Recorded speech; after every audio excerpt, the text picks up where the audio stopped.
আজকের ঝড় বৃষ্টি দেখে আমি একদমই ভয় পেয়ে গিয়েছিলাম। যখন বেলকনিতে দাঁড়িয়েছিলাম তখন এত বেশি ঝড় বৃষ্টি হচ্ছিল, দেখতেও ভালো লাগছিল, আবার একটু ভিতরে ভয়ও কাজ করছিল।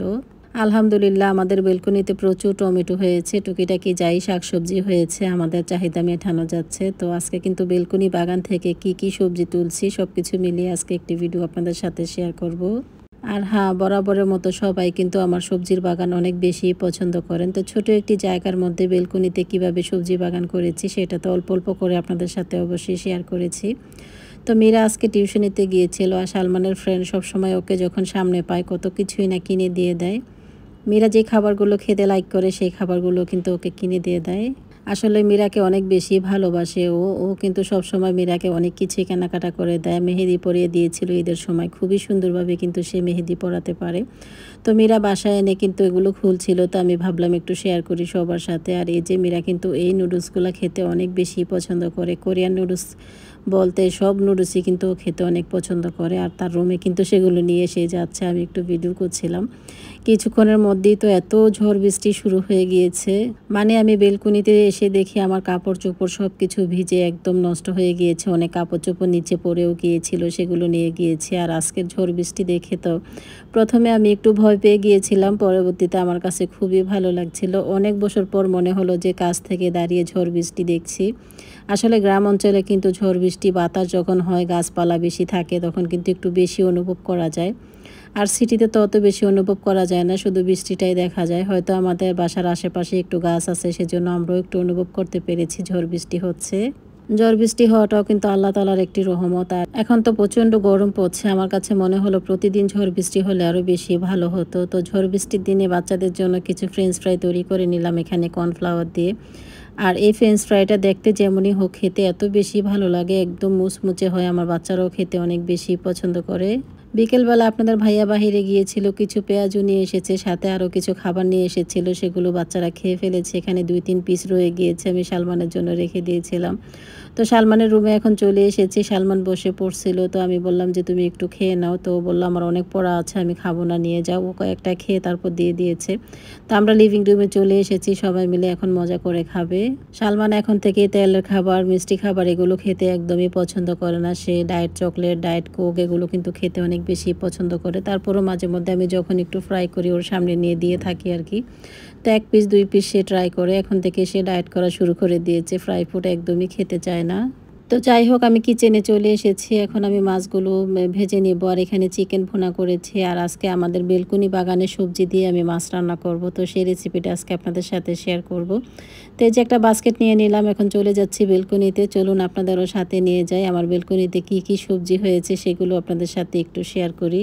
আর এই যে এখানে দেখতে পাচ্ছেন মিষ্টি আলু পাতা, আমাদের বাসায় কিন্তু প্রায় সময় মিষ্টি আলু কিনে নিয়ে আসে আপনাদের ভাইয়া। তো মিষ্টি আলুর কিন্তু গাছ হয়ে গিয়েছিল, তো সেগুলো আমি রোপণ করার পর এই যে কি সুন্দর মিষ্টি আলু পাতা হয়ে গিয়েছে দেখতেই পাচ্ছেন। তো এখন আমি মিষ্টি আলু পাতাগুলো ছিঁড়ে নিয়েছি, একদম কচি কিন্তু পাতাগুলো।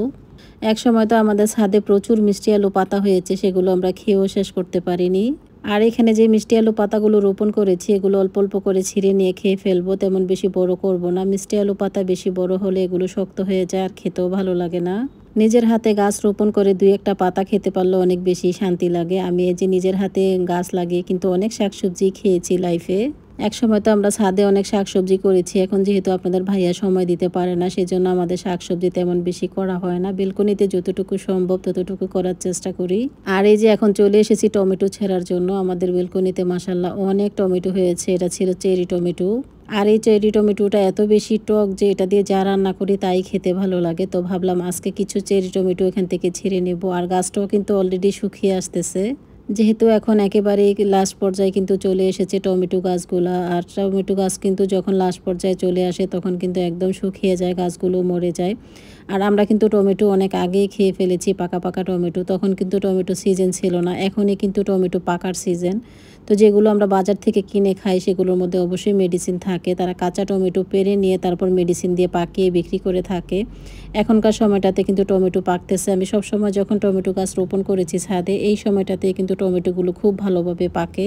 তার মানে এই সময়টাতেই হলো টমেটো পাকার নিয়ে সিজন আর কি। তো এই সময়টাতে টমেটো পাকতে গেলে তো অনেকটাই দাম কমে যাবে। সেজন্য তারা করে কি সবসময় ছোট, ছোট যে টমেটোগুলো গাছে থাকে সেগুলো পেড়ে নিয়ে মেডিসিন মেরে তারপর বিক্রি করে মানুষকে বিষ খাইয়ে থাকে আর কি।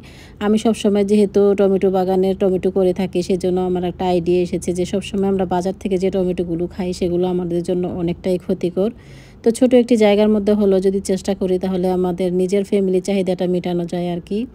এই যে মিষ্টি আলু পাতাগুলো আমি ছিঁড়ে নিয়ে এসেছি, এখন একটু ভিজিয়ে রাখবো। গতকালকে যেহেতু ঝড় বৃষ্টি হয়েছে সেজন্য একটু পাতাগুলোর মধ্যে বালিয়ে ভরে গিয়েছে।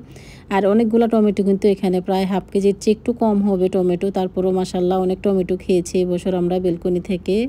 আর এই টমেটোগুলো দিয়ে আমরা অনেক ধরনের সবজি করে খেয়েছি, সালাদ করে খেয়েছি, তার মধ্যে একটু মাছ দিয়ে রান্না করে খেয়েছি। আজকেও কিন্তু টমেটোগুলো আমি রান্না করব যেহেতু এখন প্রচণ্ড গরম। এই গরমের মধ্যে টক টমেটো দিয়ে যদি মাছ দিয়ে রান্না করি তাহলে খেতে অসম্ভব মজা হবে। তো চলুন আমি যেভাবে রান্না করি আপনাদের সাথে শেয়ার করি। তো প্রথমে আমি টমেটোগুলো কেটে নিচ্ছি। আর আমাকে ইন্ডিয়া থেকে এক দিদি আমাকে কমেন্ট লিখেছেন যে, "দিদিভাই তুমি অনেক শুকিয়ে গিয়েছো, কিভাবে তুমি শুকিয়েছো?"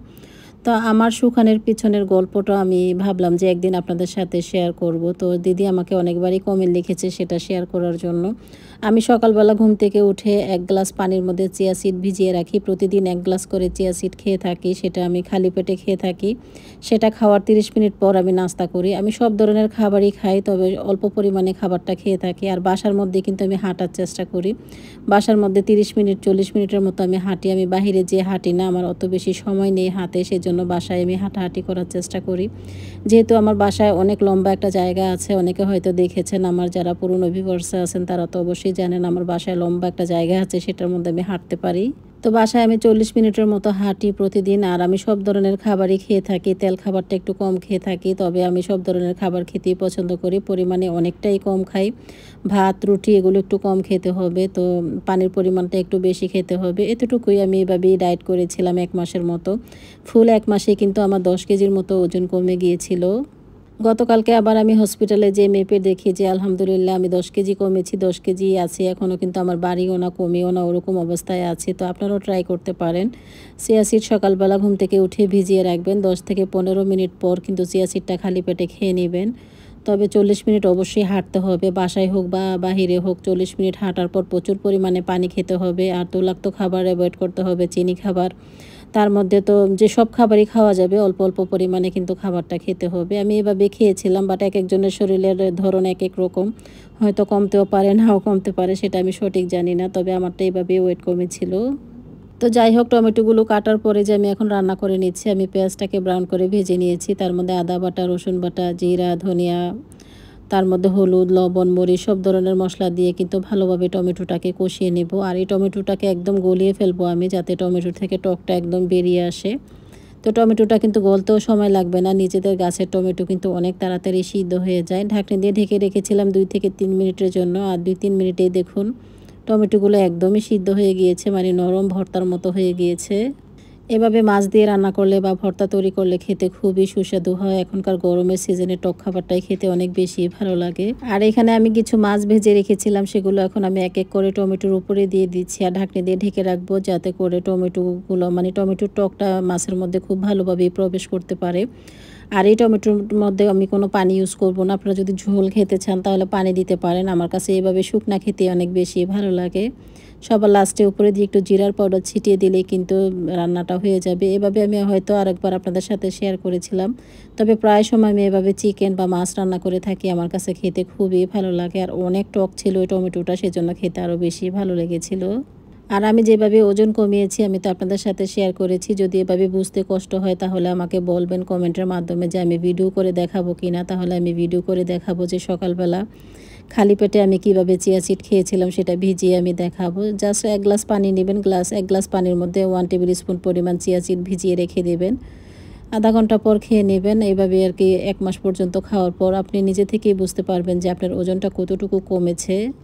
তো এই যে আমার এখানে চিকেন রান্না করা হয়ে গিয়েছে, টমেটো দিয়ে মাছ দিয়ে রান্না করেছিলাম। তো আজকে আমরা রিক্সা করে আমি একটু হসপিটালে যাব। আমি বলেছিলাম না হসপিটালে যাব, আমি ওয়েট মাপার জন্য যাচ্ছি সেখানে। আর একটু ডক্টরও দেখাবো, গাইনি ডক্টর দেখানোর কথা ছিল। তো এই যে আমি এভার কেয়ারে চলে এসেছি। আর এভার কেয়ার তো আমার বাসা থেকে তেমন বেশি দূরে না, এখানেই কিন্তু আমি সবসময় ডক্টর দেখাই আমাদের বাচ্চাদের, আপনাদের ভাইয়া আমি সবাই মিলে। তো হসপিটালে আমি আর আপনাদের ভাইয়া যাচ্ছি। এখন যেহেতু ঈদের পর অত বেশি লোক ছিল না, তাছাড়া এখানে বসাই যেত না, এত বেশি লোকজন হয় এখানে। তো যাই হোক, এখানে বসে থেকে তারপর ১ ঘন্টা বসেছিলাম ডক্টরের জন্য। ডক্টর লাঞ্চে গিয়েছে, তো ওখান থেকে ডক্টর দেখিয়ে তারপর বাসায় চলে এসেছি।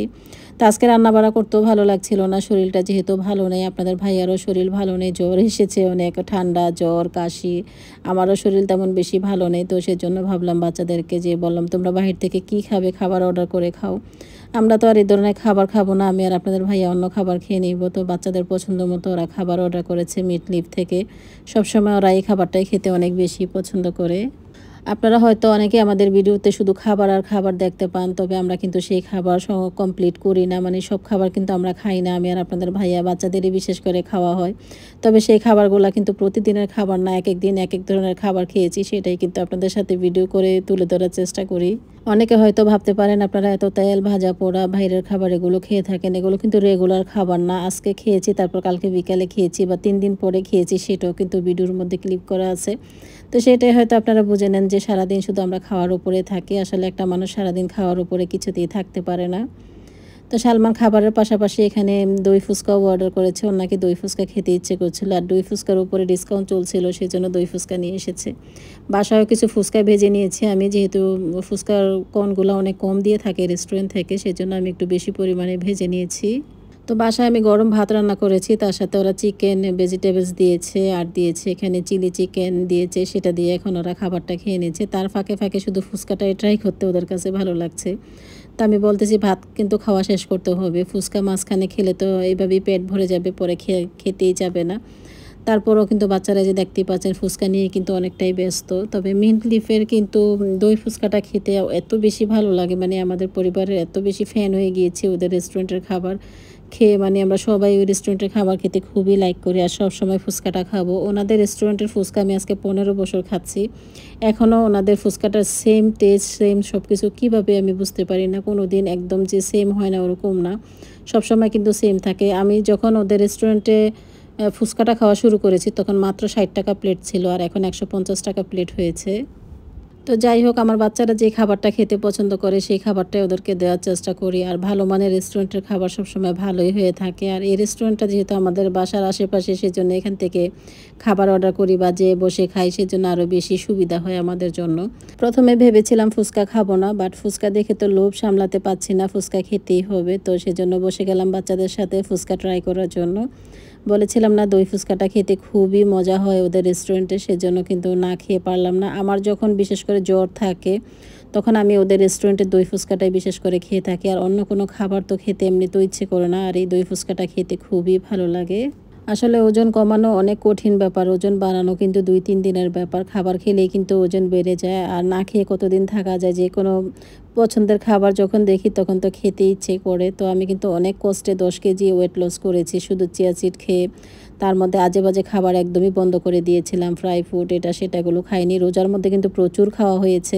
তা আমি ভেবেছিলাম আমার ওয়েট হয়তো বেড়ে গিয়েছে। তো গতকালকে আমি যখন হসপিটালে গিয়েছিলাম ওয়েট মেপে দেখি যে না, ঠিক আছে, আমি 10 কেজি কমেছিলাম, সে ঠিক সেমই আছে। আমার ওয়েট কমেও নি আবার বাড়েও নি, ওরকম পর্যায়ে কিন্তু রয়ে গিয়েছে। তো সেটা দেখে খুবই ভালো লাগছিল। সবাই বলে রোজার মধ্যে নাকি কম খাওয়া হয়, তবে রোজার মধ্যে আমার কাছে মনে হয় প্রচুর খাওয়া হয়। সন্ধ্যা রাতে, সেহেরিতে, তার মধ্যে 2-3 বার আসা যাওয়ার মধ্যে ফ্রিজ খুলতে থাকে, এটা সেটা তো খাওয়া হয়ই। তবে ভাতের পরিমাণটা আমাদের খুবই কম খাওয়া হয় রোজার মধ্যে। এমনিতে কিন্তু অন্যান্য খাবার আমরা প্রচুর খেয়ে থাকি। আমার বাচ্চারা ভাত একদমই খেতে চায় না। আপনারা হয়তো বিশ্বাস করবেন না, আমরা 5 জন মানুষের মধ্যে মাত্র 2 পট চাল রান্না করি, মানে হাফ কেজি চাল রান্না করি। সেটা সারাদিন খেয়ে, রাতে খেয়ে, তারপরের দিনও কিন্তু কিছুটা থেকে যায়। অনেকে হয়তো সেটা বিশ্বাসই করবেন না, কিন্তু আমাদের ভাত এরকমই খাওয়া হয়। বাচ্চারা তো একদমই ভাত খেতে চায় না, তো সেজন্য আমি অল্প পরিমাণে ভাত রান্না করি। আর আউটফুডটা কিন্তু অনেক বেশি খাওয়া হয়, সেজন্য আমাদের ভাতের পরিমাণটা খুবই কম লাগে। ভাতের পরিবর্তে ওরা অন্যান্য খাবার সারাদিন খেতে পারবে, ওদের যদি ভাত না দিয়ে অন্য খাবার দেওয়া হয়। তো যাই হোক, আমরা খুব মজা করে ফুচকাগুলো খেয়ে নিয়েছি। আর এখানে আপনাদের ভাইয়ার জন্য সবজি আর রুটি করেছি, সে তো আর ওই ধরনের খাবারগুলো খেতে পারবে না, সেজন্য আমি একটু নিরামিষ রান্না করেছি। যে বেলকুনিতে যে সবজিগুলো নিয়ে এসেছিলাম, মিঠা আলুর পাতা, সে পাতা দিয়ে, তারপর বিভিন্ন ধরনের সবজি দিয়ে আপনাদের ভাইয়াকে নিরামিষ করে দিয়েছি, সাথে রুটি তৈরি করে দিয়েছি। আর কিচেনে তো এখন যাওয়াই যায় না, এত বেশি গরম, কি আর করার, পরিবারকে খাওয়াতে হলে তো কষ্ট করতে হবে, রান্নাঘরে অবশ্যই যেতে হবে। তো তো প্রচণ্ড গরমের মধ্যে কিন্তু রান্নাবাড়া করে পরিবারকে খাওয়াতে অনেকটাই কষ্ট হয়ে যায়। আজকে ছিল ফ্রাইডেতে বাচ্চারা এখন নামাজ পড়তে যাচ্ছে। সালমান আজকে নামাজে যে একটা আইফোন পেয়েছে, পেয়ে সাথে সাথে যার আইফোনটা তাকে দিয়েছে সে এত বেশি খুশি হয়েছে আর সালমানকে অনেক বেশি দোয়া করেছে, বাংলায় অনেক কিছু বলেছে। সে বলতেছে আম্মু আমাকে কি বলেছে আমি একদমই বুঝিনি। তো যাই হোক, আমার বাচ্চাদের জন্য সবাই দোয়া করবেন, আল্লাহ তাআলা যাতে তাদের ভালো রাখে, সুস্থ রাখে। আর শালীন আজকে নিজের হাতে নিজে রেসিপি তৈরি করেছে, মাশাআল্লাহ। সবাই শালীনের জন্য দোয়া করবেন। সেই রেসিপি তৈরি করে সবাইকে দিচ্ছিল খাবারটা খাওয়ার জন্য। তো যাই হোক, আজকের ব্লগটা এখানেই শেষ করছি। ভিডিওটি দেখার জন্য ধন্যবাদ সবাইকে। আর আপনাদের ভাইয়া সামনে দিয়ে আসা যাওয়া করছিল, আর শালীন তো আমাকে বলছিল এসে একটু ট্রাই করে দেখো। ও যে খাবারটা তৈরি করেছে সেটার ভিতরে চিজ দিয়েছে, নাগেট দিয়েছে, সেগুলো দিয়ে কিন্তু তৈরি করে নিয়েছে। খাবারটা খেতে আসলেই খুবই সুস্বাদু ছিল। আর লাইট অফ করে সে বসে টিভি দেখতে খুব পছন্দ করে, সেজন্য লাইট অফ করে বসে বসে টিভি দেখছিল। তো আজকের ভিডিওটি এখানে শেষ করছি। আর ভিডিওটি সম্পূর্ণ দেখার জন্য সকলকে অসংখ্য ধন্যবাদ জানাই। সবাই ভালো থাকবেন। আল্লাহ হাফেজ।